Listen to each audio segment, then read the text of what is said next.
అక్రమాస్తుల కేసులో జంట నిందితులు, అక్రమాలు అవినీతిలో సిద్ధాస్తులు, పైగా స్నేహితులు.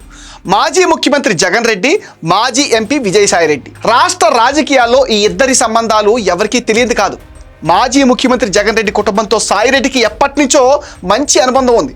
ఉమ్మడి రాష్ట్రంలో కాంగ్రెస్ ప్రభుత్వం అధికారంలో ఉండగా వీరి బంధం మరింత దృఢంగా మారడమే కాకుండా అన్ని రకాల నేరాల్లో భాగస్వామ్యం పంచుకునే స్థాయికి ఎదిగింది.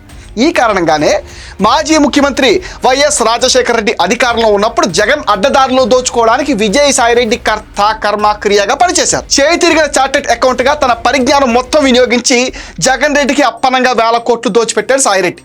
ఆ తర్వాత విజయసాయిరెడ్డి కూడా అంతే స్థాయిలో బాగుపడ్డారని ఒక ప్రచారం అయితే ఉంది. ఇలా ఈ ఇద్దరి మధ్య బంధం ఫెవికాల్ కన్నా దృఢంగా దాదాపు 15 ఏళ్లకు పైగా సాగింది. 2019 నుంచి 24 మధ్య వైసీపీ రాష్ట్రాన్ని పాలించిన సమయంలో అయితే ఈ ఇద్దరు జోడీ మరింత చెలరేగిపోయింది. జగన్ రెడ్డి కనుసైగ చేస్తే చాలు రాష్ట్రంలో ఎవరి ఆస్తినైనా గద్దల్లా తనికిపోయే గ్యాంగ్లను తిప్పేవాడు విజయసాయిరెడ్డి.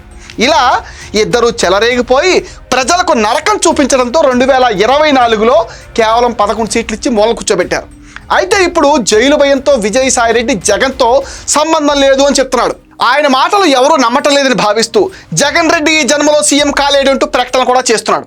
అయినప్పటికీ విజయసాయిరెడ్డి పైన నమ్మకం కుదరకపోవడంతో తాజాగా జగన్కి పోటీగా తాను కూడా పాదయాత్ర చేస్తానని మీడియాకు లీకులు ఇస్తున్నాడు విజయసాయిరెడ్డి.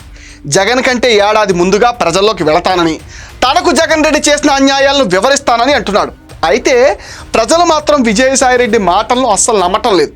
లెక్క స్కామ్లో ఈడీ అరెస్టుకు భయపడి విజయసాయిరెడ్డి ఇలాంటి లీకులు ఇస్తున్నట్లుగా వాళ్ళు వ్యాఖ్యానిస్తున్నారు. నిజానికి విజయసాయిరెడ్డిని ఎవరూ నమ్మటం లేదని, ఆయన యూటర్న్ తీసుకోవడానికి పెద్దగా సమయం కూడా అక్కర్లేదని కూడా అంటున్నారు.